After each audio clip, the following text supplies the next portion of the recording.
I have got a second remote control for the Mavic Pro, and because it's impossible to fly two-handed or two remotes unless you've got 4 arms. You actually got 4 arms, haven't you? Think about it. You got four arms. Anyway, enough of that crap. I've had to bring my son Corey with me, who's volunteered to help me out today with... I thought I was getting paid. You're getting paid?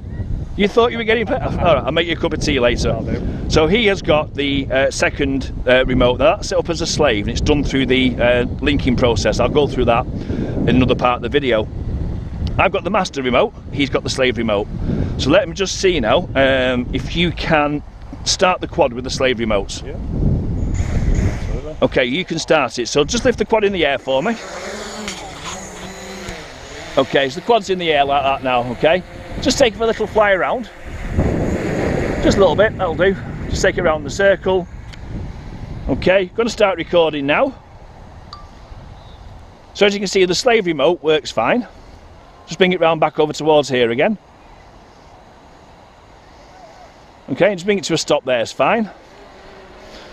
So what use is the second remote? What's the difference with it? Well, I think I'm going to just try this out now. I am going to start moving the quad now. Let's just bring it over here. And we'll just back up a little bit. We'll bring it in front of the camera. Okay, so...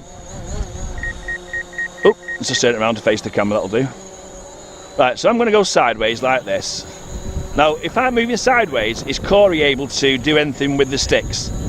Are you moving the sticks and you don't have any response? I've got no movement. You've got no movement whatsoever. Okay, well the instructions say if I let go for 2 seconds, the slave remote should now be able to work. There we go. So Corey's now able to move it side to side, up and down, etc, etc. So start taking it just like this to the side. I'm going to see if I can stop you. Oh, you're going too far? Yes. You see, I can take control straight away. Do it again for me. Show them. Go into the side.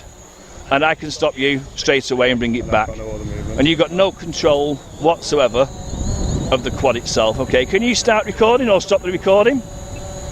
You can stop recording, as you can see. Can you start recording?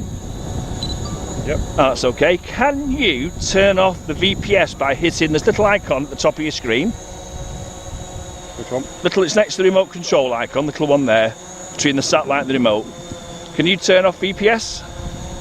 No, you can't turn off VPS, so you basically can't do anything. Let's have a look in the actual menu itself. Tap your 3 buttons for me. Yeah. And what options have you got? I've got measurements, I've got limited, I can't use the streaming, can't use the camera settings. So basically, there's a very limited menu on the actual thing, whereas on my iPad, obviously, I've got the full range of menu options. So the remote slave pretty much can't make any unnecessary changes to the actual system. Well, that's good to know. Just bring the quad and face it down. Yeah, so basically you can control it, I can take control of it, and you can't fly it while I'm flying it. Nope. So that's how the second remote works. You've got control over it. Can you use the C1 buttons, by the way, underneath? Press your C1 button underneath the back here. And can you press your C2, which is on this side? So you can make changes to the camera itself, and you can tilt it up and down. Screen recording's a little bit slow, sorry. But you can tilt the camera up and down quite easily. So you've got basic C1, C2, you've got control, but I can take over at any time to stop you from doing it. Okay, well, I think we've worked out pretty much that the second remote control does what it says. It's a slave controller, you can take control of it straight away. So it's handy if you're training someone who's never flown a Mavic Pro before. You can also get the second remote, yeah, him for instance. You can also get a second remote for the Inspire as well, I believe. Is it worth buying one? I suppose if you've got family members who want to learn to fly it, you can fly safe in the knowledge that if they are about to make some kind of terrible judgment, it's not that you can fly the Mavic into the ground though, really. I mean, obviously with the collision sensors and so on. Well, thank you to my son for joining me today and helping me out with the control.